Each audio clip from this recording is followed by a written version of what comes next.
하나님은 살아계십니다. 하나님을 기대합니다. 하나님은 하실 수 있습니다. 혹시 옛날 말 중에 삼인행 필류하사라는 말을 들어보신 적이 있을까요? 이 말은 공자가 쓴 논어에 나오는 말로 세 사람이 함께 길을 가면 그 중에는 반드시 내 스승이 있다라는 말입니다. 여기서 스승은 긍정적인 의미를 가지기도 하고 부정적인 의미를 가지기도 합니다. 함께 가는 사람 중에서 착한 점을 보게 되면 그 점은 본받고, 그렇지 않은 모습을 보게 된다면 자신에게 같은 모습이 나타나고 있지는 않는지 자신을 돌아보면서 고쳐야 한다는 말입니다. 이렇게 누군가를 본보기로 삼아서 살아가는 것은 매우 중요합니다. 내가 그 사람을 따라가야 하기 때문입니다. 성경에서도 본보기에 대한 말씀을 찾아볼 수 있습니다. 히브리서 11장은 믿음장이라고도 불립니다. 믿음으로 살았던 수많은 사람들의 이름을 기록하고 있으면서 고난 가운데서도 예수 그리스도를 믿는 믿음을 포기하지 않고 살아온 사람들의 이름을 우리에게 알려줍니다. 그런 점에서 바울은 우리에게 굉장히 좋은 스승이 됩니다. 바울은 예수님을 기준으로 삼아서 예수님의 뒤를 따라가고 있습니다. 그래서 그리스도인들은 어떻게 살아야 하는지 자신의 삶을 통해서 보여주고 있기 때문에 우리는 바울의 뒤를 따라 살아가면 되는 겁니다. 바울이 살던 당시의 교회들은 세상이 주는 유혹과 시험 혹은 박해로 흔들리는 경우들이 많았습니다.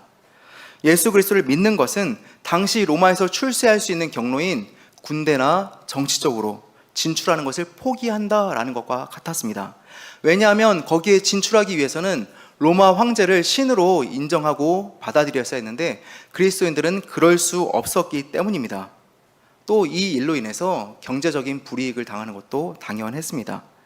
여기에 더해서 그리스도인들이 당하고 있는 위험은 당시 그리스도인들을 미혹시키는 틀린 가르침을 전하는 사람들이나 이단들의 유혹도 있었다는 겁니다. 틀린 가르침을 전하는 사람들은 예수 그리스도를 믿는 믿음만으로 구원받을 수 없다. 거기에 더해서 반드시 율법을 지켜야 한다라고 주장했습니다. 또는 구원에 대한 잘못된 이해를 가져서 구원받았으니까 이제부터는 편히 살아도 된다. 방종으로 이끌려고 하기도 했습니다. 이단들은 예수님의 인성을 부인하거나 신성을 부인해서 구원받기 위해서 필요한 것은 믿음이 아니라 구원받기 위해 필요한 것은 어떤 신비한 지식이나 체험이다라고 주장하기도 했습니다. 이런 상황이기 때문에 바울은 편지를 써서 이제 막 복음을 듣고 믿음의 길을 걸어가고 있는 빌립보 성도들에게 미혹되지 않거나 혼란스럽지 않도록 편지를 써서 권면하고 있는 겁니다. 오늘 본문 17절을 보면 바울이 빌립보 성도들을 어떻게 생각하고 있는지를 잘 보여줍니다. 바울은 성도들 향해서 형제들이여 라고 말합니다. 이것은 자신이 그 사람들보다 위에 있는 어떤 스승과 같은 위치에 있는 것이 아니라 자신도 그 사람들과 동일 선상에 있는 사람이라는 것을 의미합니다. 그리고 형제라는 말 속에는 사랑이 담겨 있습니다.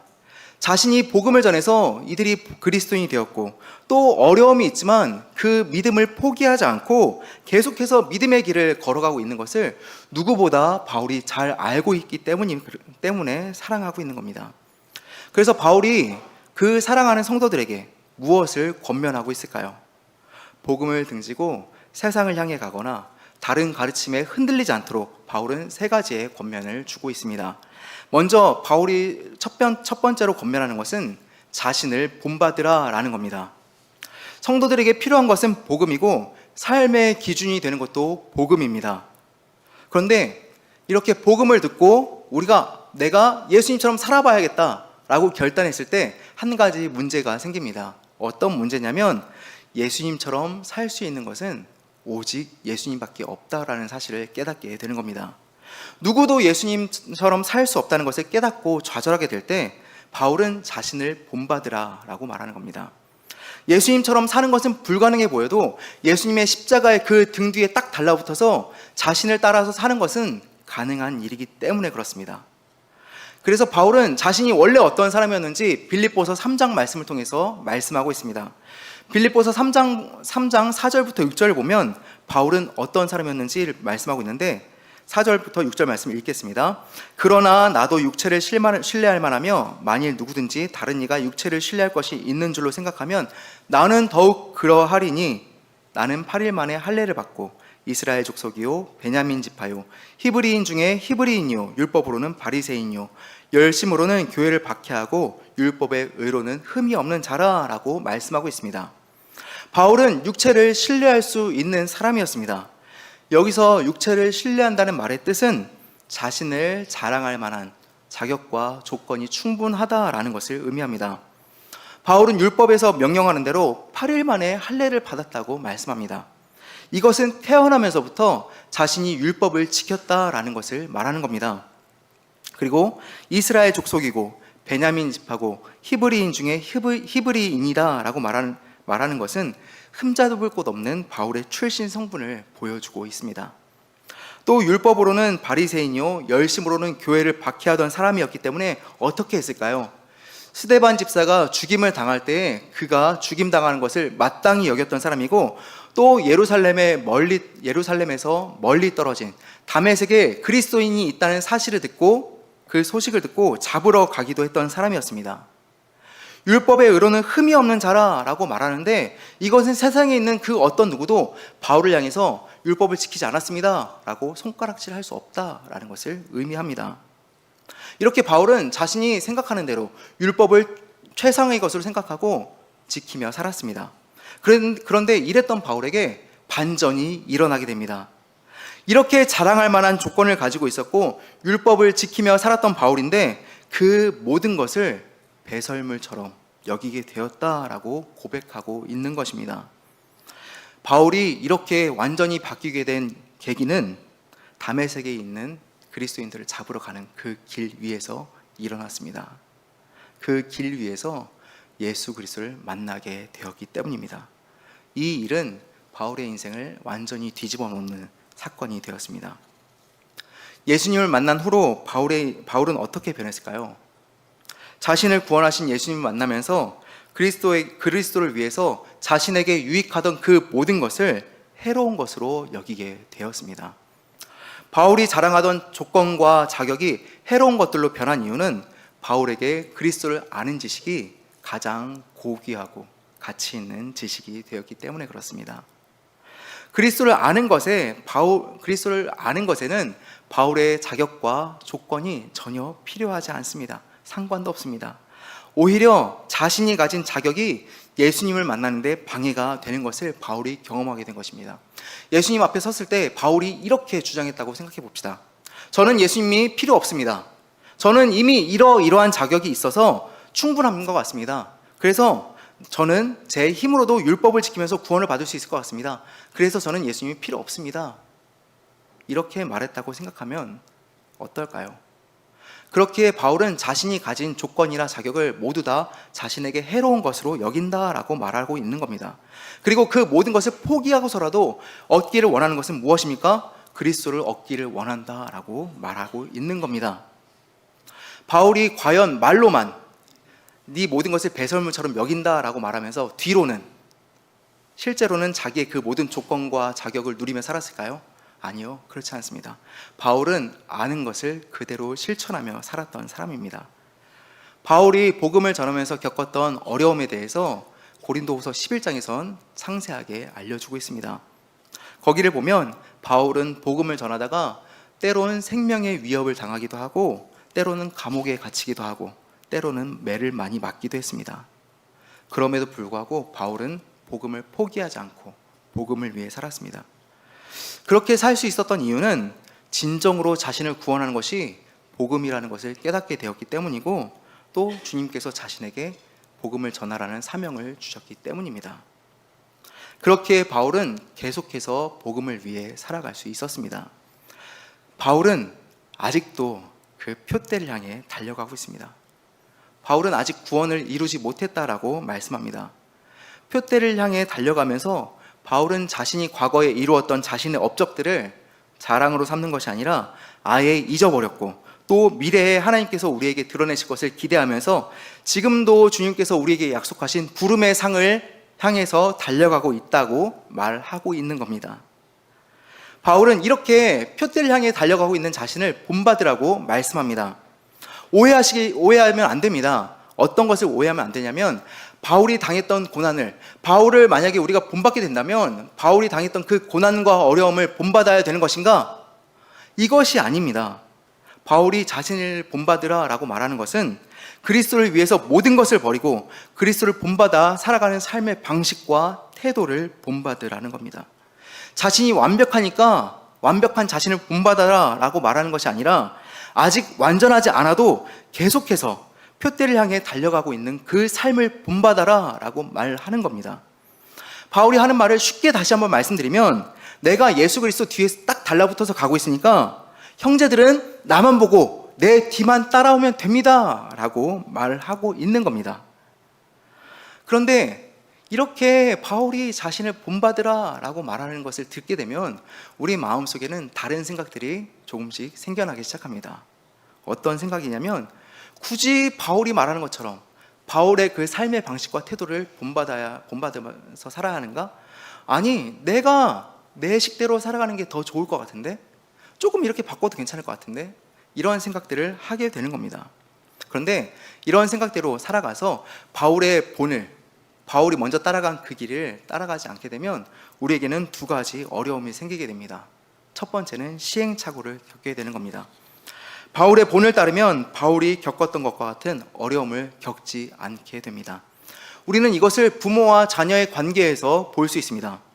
부모님들이 자녀들에게 하지 말라는 것은 보통 자녀들이 하고 싶어 하는 것들이고, 또 자녀들이 하면 재밌는 것들입니다. 주로 부모님들은 어떤 말을 할까요?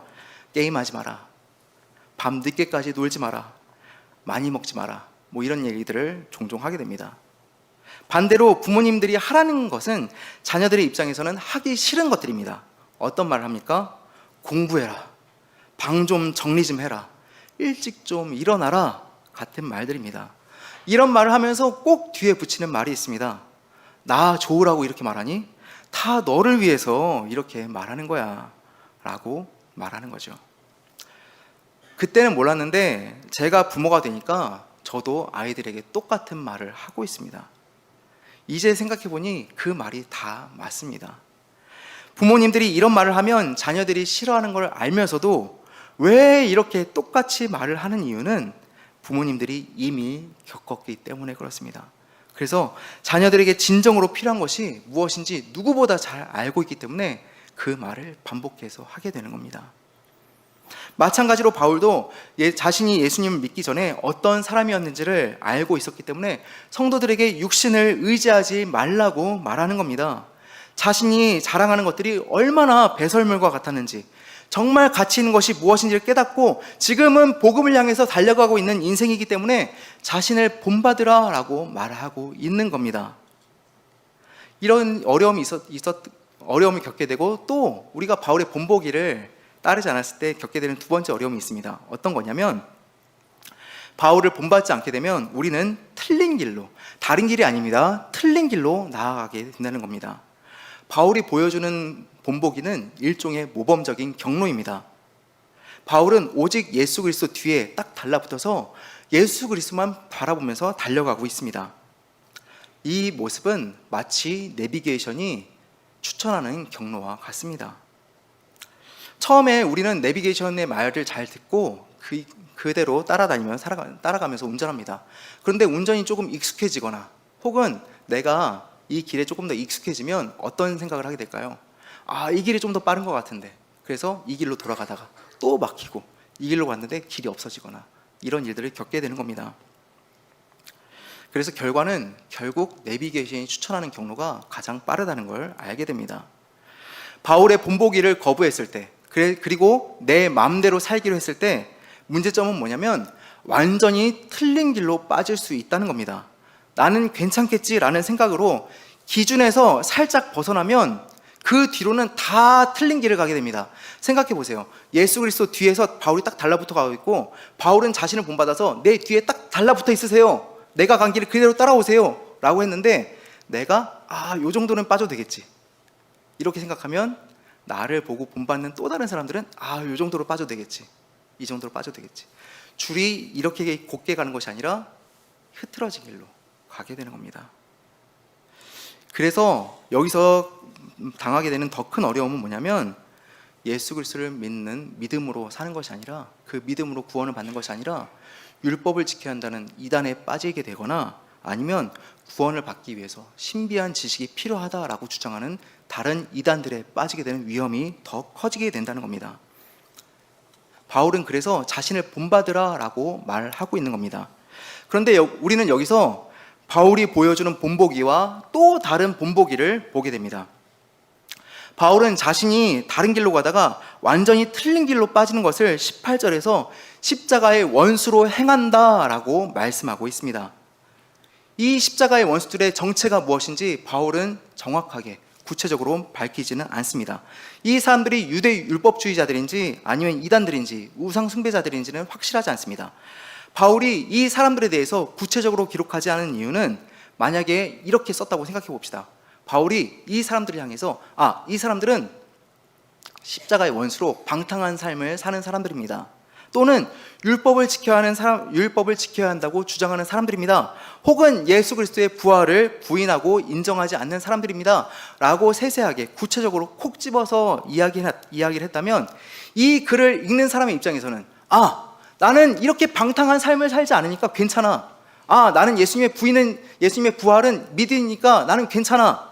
혹은 난 율법이 아니라 믿음대로 사는 것 같으니까 괜찮아 라고 생각하게 된다는 겁니다. 나는 여기에 해당되지 않으니까 괜찮아 라고 생각하고 안도감을 느껴서 틀린 길로 가고 있는데도 불구하고 다시 그 발걸음을 돌리지 않는 위험이 생기게 된다는 겁니다. 그래서 바울은 구체적으로 기록하지 않은 겁니다. 그런데 우리가 한 가지 확실하게 알 수 있는 것은 있습니다.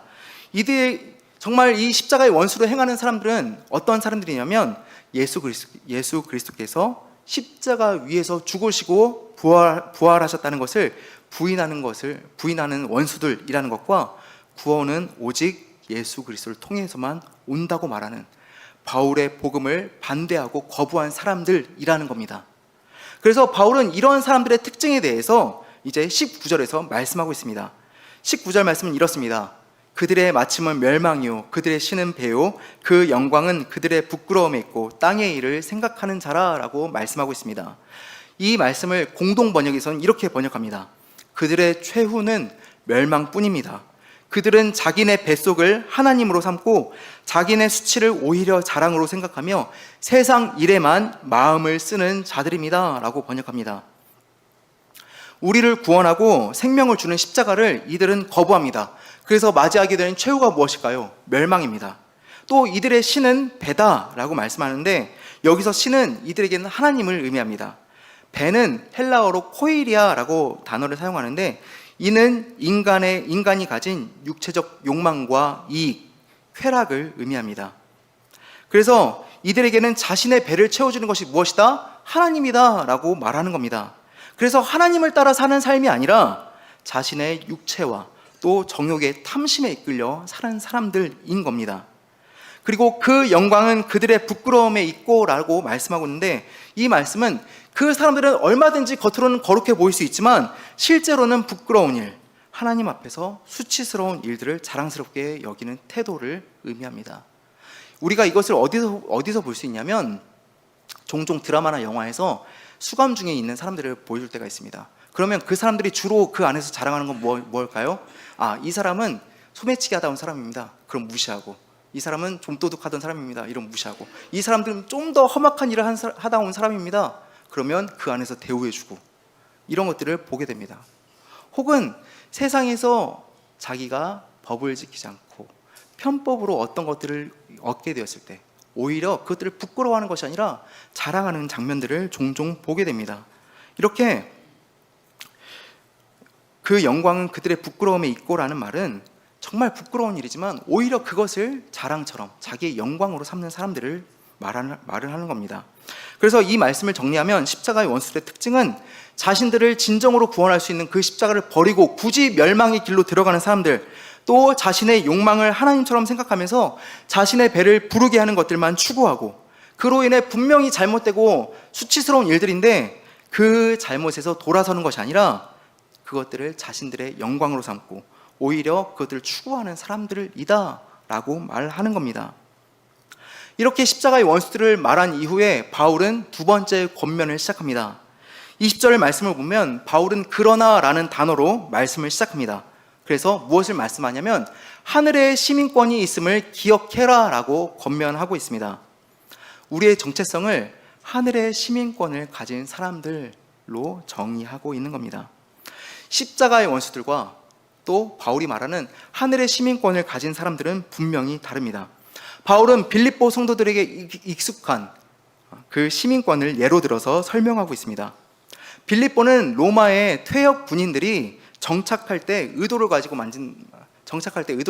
만든 도시로 이 퇴역 군인들이 이주해서 세운 도시입니다. 그래서 이 사람들이 거기에 정착하게 되면 로마의 시민권을 주기도 했습니다. 그런데 로마의 시민권이 가지는 특혜가 8가지 정도가 있었습니다. 먼저 첫 번째는 참정권이 있었습니다. 로마 의회에서 투표할 수 있는 권리가 있었습니다. 또 공직 진출권이 있었습니다.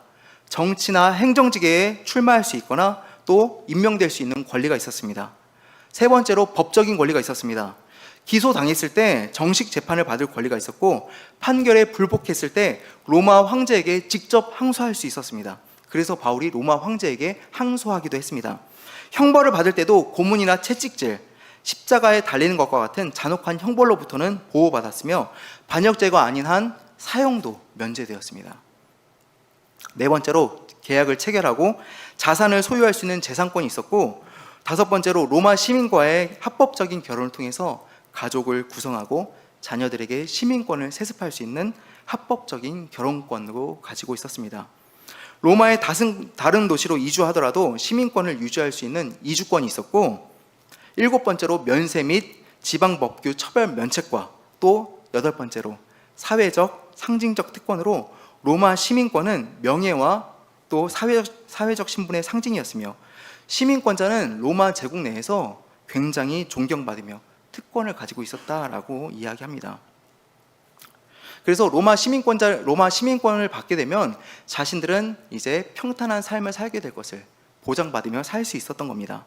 그렇기 때문에 로마인이라는 그 자부심이 굉장히 강할 수밖에 없는 겁니다. 그런데 바울은 이런 로마 시민권과 하늘의 시민권을 대조하면서 설명하기 시작합니다. 로마 시민권이 대단해 보이지만 그 로마 시민권이 가지는 한계점은 명확합니다. 먼저 첫 번째로 로마의 시민권은 영원하지 않습니다. 로마가 망하면 소용없어집니다. 또 로마의 시민권은 로마가 지배하는 그 영토 안에서만 해당됩니다. 로마가 전 세계를 지배하고 있었던 것은 아니기 때문에 로마의 영토에서 한 발자국만 벗어나도 로마의 시민권은 아무데도 쓸 데가 없는 겁니다. 또 두 번째 한계점은 우리 몸을 근본적으로는 변화시키지 못한다라는 겁니다. 로마의 시민권이라는 옷을 걸쳐서 겉모습은 포장할 수 있고 또 다른 사람의 존경을 받으면서 살아갈 수는 있겠지만 인간의 본질은 죄인이고 또 죽음을 향해 달려가고 있는 죄인이라는 그 본질은 결코 바뀌지 않는다는 겁니다. 그리고 로마의 시민권이 갖는 세 번째 한계점은 자기의 공로로, 자기의 업적으로 얻을 수 있다는 겁니다. 이 말을 반대로 생각하면 자기에게 아무런 조건과 능력이 없다면 결코 얻을 수 없다는 말과 같습니다. 능력과 배경이 없으면 로마의 시민권은 얻을 수 없는 겁니다. 바울은 이러한 로마의 시민권과 대조해서 하늘의 시민권을 말씀합니다. 먼저 하늘의 시민권에 한계가 있을까요? 그렇지 않습니다. 하늘나라는 결코 사라지지 않는 영원한 나라입니다. 또 장소와 상관없이 이 세상의 모든 곳에서 적용되는 시민권입니다. 우리가 어디를 가든지 또 어디에 있든지 하늘의 시민, 구원받은 주님의 자녀라는 그 사실은 결코 변하지 않습니다. 또 하늘의 시민권이 주는 두 번째 특권은 우리 몸을 근본적으로 변화시킬 수 있다는 겁니다. 더 나아가 성경이 약속하는 것은 예수님께서 다시 오시게 되면 우리의 몸이 변화될 것이다 라는 겁니다. 현재 우리의 몸은 21절에서 말하는 것처럼 낮은 몸, 비천한 몸입니다. 그래서 우리 몸에 어떠한 증상들이 나타날까요? 연약함과 고통과 슬픔과 공허함, 죽음과 같은 증상이 나타나게 되는 겁니다. 이런 우리의 비천한 몸이 예수님께서 다시 오시면 영광스러운 몸으로 변화될 것을 성경에서는 약속하고 있는 겁니다. 우리는 이 약속에 소망을 두고 살아갑니다. 그래서 고린도전서 15장 42절부터 43절에서는 이렇게 말씀하고 있습니다. 죽은 사람이 부활할 때 썩을 것으로 심는데 썩지 아니할 것으로 다시 살아날 것이다. 또 비천한 것으로 심는데 영광스러운 것으로 다시 살아납니다. 약한 것으로 심는데 강한 것으로 살아납니다. 라고 말씀합니다. 우리는 우리의 몸을 변화시켜 주실 것을 소망하면서 다시 오실 예수님을 기다리고 있는 사람들이라는 것을 다시 한번 기억할 수 있기를 바랍니다. 로마의 시민권과 하늘의 시민권의 세 번째 차이점은 하늘의 시민권을 얻을 때는 우리의 자격과 조건이 전혀 필요하지 않다는 겁니다. 우리는 근본적으로 죄인이기 때문에 하나님의 진노하심을 받아 벌을 받고 죽을 수밖에 없는 존재들입니다. 이런 우리를 위해서 주님께서 행하신 일은 자신의 하나뿐인 독생자 예수님을 십자가에 매달려 죽게 하시고 우리 죄의 대가를 치러주시고 그래서 부활하시게 하심으로 우리를 구원하셨다는 사실입니다. 이 사실을 믿는 사람이라면 누구나 구원받은 주님의 자녀가 될 수 있는 겁니다. 누구나 하늘의 시민권자가 될 수 있는 겁니다. 이것을 요한복음 1장 12절과 13절에서는 이렇게 말씀합니다. 영접하는 자 곧 그의 이름을 믿는 자들에게는 하나님의 자녀가 되는 권세를 주셨으니 이는 혈통으로나 육정으로나 사람의 뜻으로 나지 아니하고 오직 하나님께로부터 난 자들이니라 라고 말씀합니다. 우리가 하늘의 시민권자가 되기 위해서 필요한 단 한 가지는 예수 그리스도를 믿는 것밖에 없습니다.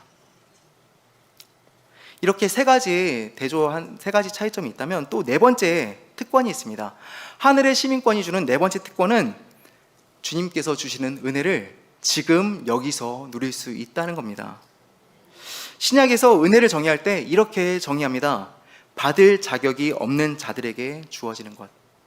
받을 자격이 없는 자들에게 주어지는 것이 은혜입니다. 우리는 구원받을 만한 자격과 조건이 하나도 없는 죄인들일 뿐입니다. 죄를 지어서 죄인이 된 것이 아니라 죄인으로 태어났기 때문에 죄를 지으며 살아가고 있는 겁니다. 그래서 우리는 하나님의 진노하심을 받을 수밖에 없는 존재들입니다. 그런데 이런 우리를 주님께서는 그대로 두지 않으시고 은혜를 허락해 주셔서 구원해 주셨습니다. 우리는 지금 여기서 주님께서 허락하신 구원의 은혜를 누리며 살아가고 있는 겁니다. 우리가 지금 구원의 은혜를 누리고 있다는 것을 어떻게 알 수 있을까요? 우리가 지금 여기에 어떻게 오게 되었는지를 돌이켜보면, 우리가 살아온 그 과정을 돌이켜보면 그 모든 것이 은혜라는 것을 고백하게 됩니다. 주님께서 우리에게 은혜를 베푸셔서 누군가가 나에게 복음을 전해주었거나 누군가가 나에게 교회 한번 가보지 않을래? 권유했을 수도 있습니다. 처음 시작은 그렇게 시작했을지 몰라도 교회 안에서 신앙생활을 하고 주님에 대해서 알아가다 보니까 어떤 것을 깨닫게 됩니까? 하나님께서 나 한 사람을 여기까지 인도하시기 위해서 얼마나 열심을 내셨는가를 깨닫게 되는 겁니다. 얼마든지 다른 곳에 가서 다른 삶을 살 수도 있었을 겁니다. 이 세상에서의 삶이 전부라고 생각하고 자신을 위한 삶을 살아갈 수도 있었을 겁니다. 그러나 하나님께서는 이런 우리를 끝까지 놓지 않으셨고 그래서 이곳으로 인도하셨고 예수 그리스도를 믿게 하셔서 구원받은 주님의 자녀로 살게 하신 겁니다. 그래서 거기서 끝나는 것이 아니라 앞으로도 주님께서 여기까지 인도하신 하나님이 앞으로도 우리와 함께 하시겠구나, 결코 나를 홀로 두지 않으시겠구나 라는 그 사실을 믿으며 그 은혜를 누리며 살아갈 수 있게 된 겁니다. 이 은혜 가운데 살아갈 수 있기를 바랍니다. 사랑하는 성도 여러분, 하늘의 시민권자는 이러한 특권을 누리며 살아가는 사람들입니다. 로마의 시민권자들은 자신이 로마의 시민이라는, 로마의 통치를 받으며 살아가는 것에 굉장한 자부심을 가지며 살았습니다. 땅에 있는 시민권을 가지고서도 그렇게 자랑하며 자부심을 가지고 살아가는데 하늘의 시민권을 가진 우리에게 자부심이 없다는 것은 말이 되지 않습니다. 언제나 하늘의 시민권, 하늘의 시민이라는 그 자부심을 가지고 살아가는 저와 성도님들이 될 수 있기를 바랍니다. 이렇게 두 가지를 권면한 이후에 바울은 4장 1절에서 세 번째로 주 안에서 서라라고 권면하고 있습니다. 바울은 자신의 형제들을 향해서 그러므로 라는 말로 또 말씀을 시작합니다. 이 말씀을 쉽게 이해하기 위해서는 그러니까 라는 단어로 바꿔서 생각해도 됩니다. 그러니까 바울이 하는 말은 이런 겁니다. 앞에서 내가 말한 것들 잘 들었지? 그러니까 사랑하는 형제들아, 우리는 주 안에 서야 해 라고 말하는 겁니다. 4장 1절에서 바울은 빌립보 성도들 향해서 주 안에 서라라고 말씀합니다. 이 서라라는 말의 원어는 스테케테라는 단어를 쓰고 있는데, 이 단어는 확고히 하다, 굳게 서다라는 의미를 가집니다. 그래서 비유적인 의미로는 지속하다, 버티다라는 의미를 가지는데, 이런 이야기에 사용되는 단어입니다. 적군이 쳐들어와서 이제는 초소를 포기해라 라는 그 압력을 계속해서 받고 있을 때, 그 압력에도 불구하고 끝까지 그 자리를 지켜야 하는 군인들을 묘사할 때 이 단어를 쓰거나, 또는 복음에 표시된 그 경주로를 이탈하지 않고 끝까지 달려야만 하는 경주자들을 묘사할 때 이 단어를 사용합니다. 지금 빌립보 성도들이 살아가고 있는 그 세상은 십자가의 원수들이 살아가고 있는 그 한복판입니다. 어떻게든 성도들을 미혹시켜서 그 믿음의 길에서 이탈하게 만들려는 그 세상 가운데 있기 때문에 바울은 지금 주 안에 굳게 서라라고 권면하고 있는 겁니다. 땅의 시민으로 살 것인지 아니면 하늘의 시민으로 살 것인지 분명히 확인하고, 지금 네가 서 있는 곳이 땅의 시민이라면 건너와서 이제는 주 안에 서야 한다라고 말하고 있는 겁니다. 바울이 굳게 서라라고 권면하는 그 대상은 자신의 형제들입니다. 바울이 성도들을 얼마나 사랑하는지 그 4장 1절에서는 이렇게 말씀합니다. 나의 사랑하고 사모하는 형제들, 나의 기쁨이요 면류관인 사랑하는 자들아. 이렇게 말하면서 사랑과 사모한다는 말을 계속해서 반복해서 말씀하고 있는 겁니다. 바울이 사랑한다라고 말할 때 쓰는 단어는 아가페입니다. 이 단어는 하나님께서 우리 인간들을 사랑하실 때 쓰는 단어로 무조건적인 헌신, 그리고 또 조건 없는 사랑을 의미할 때 쓰는 단어입니다. 그러니까 바울이 형제들을 사랑할 때 이 아가페의 사랑으로 사랑한다는 것을 의미하고 있는 겁니다. 또 바울은 사모하는 형제들이라고 말하는데, 여기서 사모하다라는 단어의 뜻은 누군가를 또는 무언가를 매우 간절히 애타게 그리워하는 상태를 나타냅니다. 그러니까 바울은 계속해서 이 형제들을 정말로 사랑하고 끝까지 그리워하고 있는 겁니다. 잠시 옆에 있는 우리 성도님들을 한번 보실까요? 어떤 사람들이 오셨나 한번 보시고 미소도 한번 지어주시고. 성도님들을 바라볼 때 어떤 마음과 어떤 생각이 드십니까? 바울이 고백했던 것처럼 정말 사랑하고 사모하는 형제들이라는 마음이 드십니까? 저는 그럴 거라 믿습니다. 왜냐하면 우리는 모두 주 안에서 형제가 되었기 때문입니다. 그렇다면 우리가 그렇게 사랑하는 형제들이 내 옆에 앉아 있다면 우리가 해야 하는 것은 바울이 했던 것처럼 서로를 권면해야 한다는 겁니다.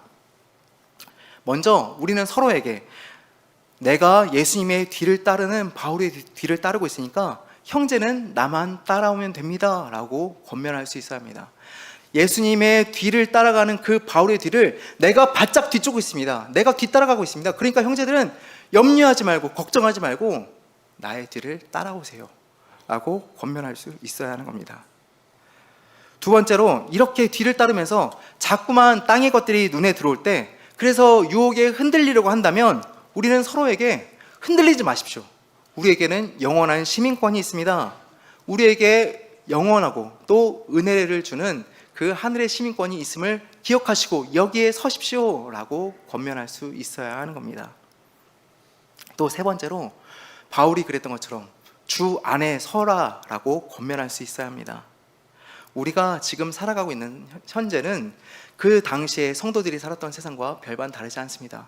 십자가의 원수들이 생활하는 그 한복판에 우리도 살고 있습니다. 그 가운데서도 초소를 지키는 군인처럼 끝까지 여기에 서서 거기에 흔들려서 거기로 넘어가는 것이 아니라 여기서 우리가 이 삶을 살아갑시다 라고 권면할 수 있어야 하는 겁니다. 이렇게 했을 때 바울이 형제들을 보면서 나의 기쁨이요 나의 면류관인 사랑하는 형제들이라고 고백했던 것처럼 우리도 서로를 바라보면서 나의 기쁨, 나의 면류관이 된 형제들이라고 고백할 수 있게 될 것입니다. 이렇게 되면 생각만 해도 기쁘게 되고, 또 이번 주는 어떻게 믿음의 길에서 잘 버티며 살았는지 그 안부가 궁금해지고, 또 잘 버텨낸 형제들이 나를 명예롭게 하는 면류관이 되는 것을 우리가 경험하게 될 것입니다. 이렇게 함께 믿음의 길을 끝까지 걸어가는 저와 대성교회 성도님들이 될 수 있기를 바랍니다. 기도하겠습니다. 사랑해 주님, 감사합니다. 오늘도 주님의 말씀 앞에 우리를 세워주심에 감사드립니다. 바울이 주님을 본받아 살았던 것처럼 우리도 주님을 따라가는 삶을 살게 하여 주시옵소서.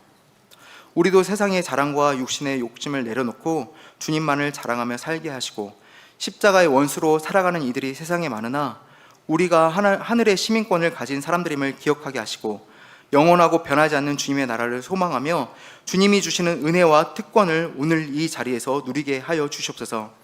바울이 그랬던 것처럼 우리도 서로를 사랑하며 주 안에서 굳게 서도록 서로를 격려하게 하시고, 믿음의 길에서 흔들리지 않고 끝까지 버티며 주님이 기뻐하시는 공동체로, 교회로 살게 하여 주시옵소서. 우리를 구원하시고 자격 없는 우리에게 은혜를 베푸신 우리 주 예수 그리스도의 이름으로 기도드립니다.